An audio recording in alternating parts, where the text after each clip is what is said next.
The upcoming Pisces eclipse that we have on September 7th of 2025 is the only Pisces eclipse that we have while the lunar nodes are in Pisces and Virgo. The Pisces eclipse we had in 2024, the lunar nodes were in Aries and Libra. The Pisces eclipse we're going to have in 2026, the lunar nodes are going to be in Leo and Aquarius. Talk about it. Oh my goodness. I've been saying for months now that September is probably going to be one of the most intense times that we have astrologically this year because of the eclipses, and there's other transits involved, but the eclipses specifically are going to help to turn this. And I've been looking at the astrology a little bit more recently, and dear goodness, guys, dear goodness. September 7th eclipse is a total lunar eclipse that's happening with Pisces. I remember the Pisces eclipse that we had in 2024, and it was pretty mild. I don't know what happened for you, but for me, when it comes to eclipse energy, I was like, this is obviously an eclipse, but this is not like an eclipse, you know, it wasn't like super drastic, but it was still an eclipse. And then the solar eclipse that we're having with Virgo, it's the only solar eclipse that we're having with Virgo for the entire time of the Pisces and the Virgo lunar node axis being active at all. It was crazy.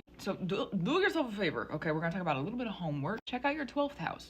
Check out your Pisces, and then check out your Neptune. The house that Pisces is in also. Just get ready for a lot of clarity, a big turnaround. There's a lot of things that are about to be like, oh, that's really bright. Now I see the light. Let me turn. It's gonna be a little out there.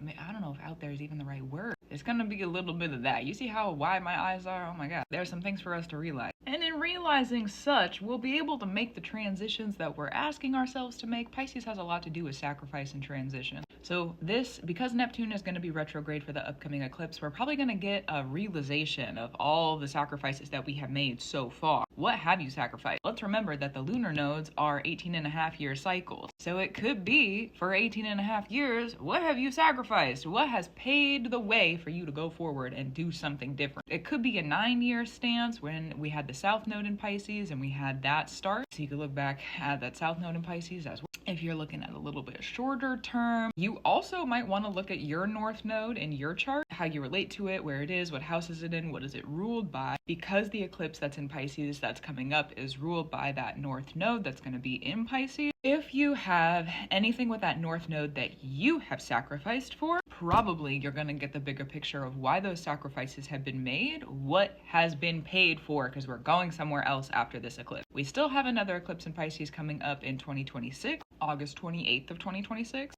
That one, the lunar node axis of Virgo and Pisces is no longer going to be. It's going to be in Aquarius and Leo, which is crazy to me. But moving on from the craziness for just a moment, that's going to be more about the finalization of like, okay, with the clarity that we're receiving from the September 7th eclipse in 2025, when we get to the 2026 eclipse in Pisces, that August date, what have we done so far, and is there anything else that I need to understand within those sacrifices as a helping hand so that I can land at my destination about 8 or 9 years from now? We're talking about big long-term changes and turns. When it comes to your bigger purpose, when it comes to your spirituality and your practices, when it comes to your transitions, what big transition are you called into at this moment? This turning point in September, September 7th, that eclipse is going to be the one that is like a defining pivot because it is the only Pisces eclipse while the lunar node axis of Pisces and Virgo is active. This eclipse season is about to be a direct hit of a lot of things. Will it be a hit? Yeah, you know, like not like a one-hit wonder. That's what I'm thinking about. Not a hit like a slap to the face, but a hit as in like, wow, I'll remember that forever. You know, they have top 40s playlists of one-hit wonder.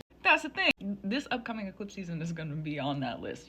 It sure will be. So take a look at those placements I mentioned earlier in your chart. See what's been moving and grooving. Check in with your North Node. Check in with your purpose. Check in with the things that you've been sacrificing for. Has it been worth it? Has it not been worth it? It's time to get a little bit into the refinement. We're about a month out from that eclipse. A little bit more than a month. It's like but about a month. We're about a month out. So gratitude, reverence, and love to you. Keep up the brew that you do. I for sure will too. Try to think if there's anything else that we need to know about this eclipse coming up in this current moment. I've been looking at the astrology for August. Wild. I've been looking into the eclipses for September, or like in September. And really just the big message is that there's a lot that's gonna change. So more specifics probably as we get a little bit closer. But for now, I feel like that's a pretty good general, like, here you go.